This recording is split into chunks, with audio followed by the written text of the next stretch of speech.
you want to know if it's a good idea to get an iPad mini as a digital artist. I started my digital art journey at the end of 2022 and I use an iPad mini. Do I love it? Do I hate it? Do I regret it? And more importantly, should you get one? Let's talk about it. I chose the iPad mini as my first dedicated digital art device because it was the most affordable way for me to try out Procreate. I honestly didn't know how much I was going to enjoy using Procreate, but I'd heard a lot about it and I'd heard people talking about it, and I loved the look of it, so I was pretty confident that I'd at least use it. At the time, I expected it to end up being a secondary art app for me. I started my digital art journey with Clip Studio Paint on my Galaxy Book, and I really loved it and it worked really well for me, and it reminded me a lot of Photoshop, which I'd used in the past. But it really lacked portability. I didn't want to be lugging my laptop around with me. And more importantly, Clip Studio decided to switch to a fully subscription model like 2 to 3 months after I'd paid for the one-time payment lifetime purchase option, and that really annoyed me.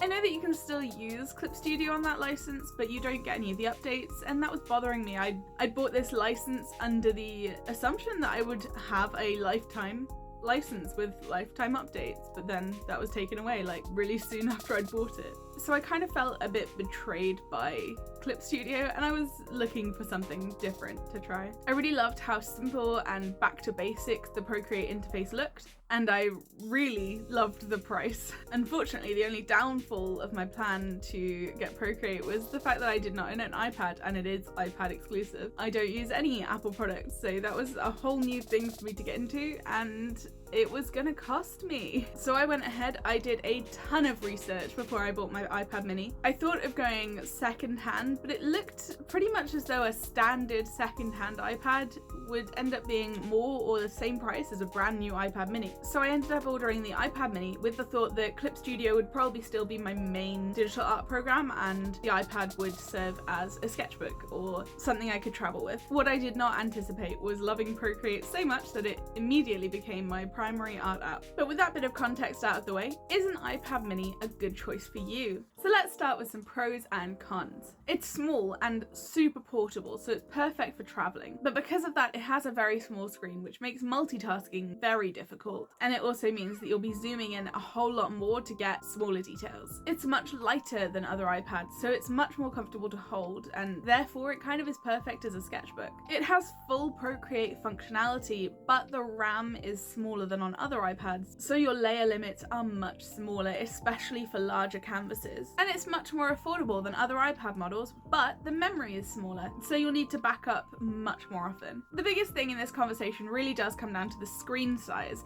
Is it comfortable? Is it just a little too small? For me, the answer to that is like yes and no. On one hand, it is super portable. As I've mentioned before, it is perfect as a sketchbook. But on the other hand, I do find it quite difficult to work on much bigger projects on it. I find myself zooming in a lot more, and it's a lot harder to get a clear view of the bigger picture. Feeding into that is, yes, we've got the reference window, which is fantastic, but to use it, it takes up such a large percentage of the iPad mini screen that it really is more of a hindrance. The smallest size that you can make the reference window just isn't small enough. I want to be able to shrink it even more so that I can have more canvas space to play with. This small screen size also causes problems when it comes to multitasking or split screen functionality. I very rarely use either of these, just because if you split the screen in two, there's very little space left on either side to actually be able to do anything. But the big question, do I regret buying the iPad mini?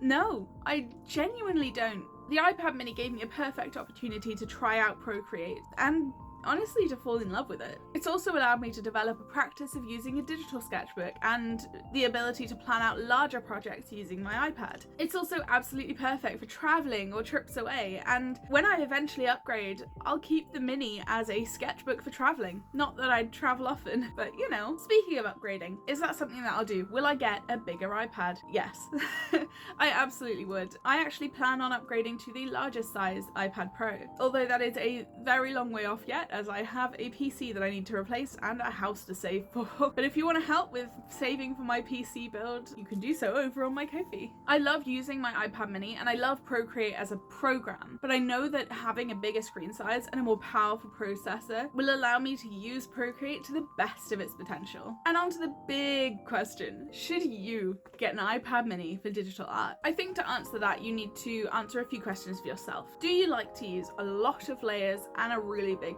canvas size? If so, then an iPad mini probably isn't for you. The bigger your canvas size gets on all iPads, the lower the amount of layers you can have, but that gets so much worse with an iPad mini. Are you on a tight budget and willing to make a few sacrifices in screen size and processor? If so, then an iPad mini could be a really good option for you. Do you already have a primary digital art tool, a bigger iPad or a tablet, and you're just looking for something supplementary that you can use alongside it? iPad mini, perfect. It's the best option, I would say. You can plan out things, you can use it as a sketchbook, you can use it as kind of your little art dump area. I think it's a great option, which is why I'll be keeping it when I do eventually upgrade. With your digital art, do you want to feel as though you're using a little sketchbook, or do you want to feel as though you're using a much bigger canvas? An iPad mini would be great if you're looking for something smaller or something more portable, something lighter that's easier to hold. So honestly, yes, I would recommend an iPad mini, but you need to think about whether it fits into your needs and your lifestyle. I've used mine pretty constantly for about a year and it's been absolutely brilliant in that time, but I feel so ready to upgrade to a bigger size. I hope that I've helped you with this video to make an informed decision for yourself and decide whether you're going to get an iPad mini or a different option. Leave a comment below to let me know what your digital art device of choice is. Share your experience with other artists in the comments and talk about why you like what you use. If you've enjoyed this video, don't forget to drop me a like and subscribe if you want to see more art related videos from me. Thank you so much for sticking around. Bye!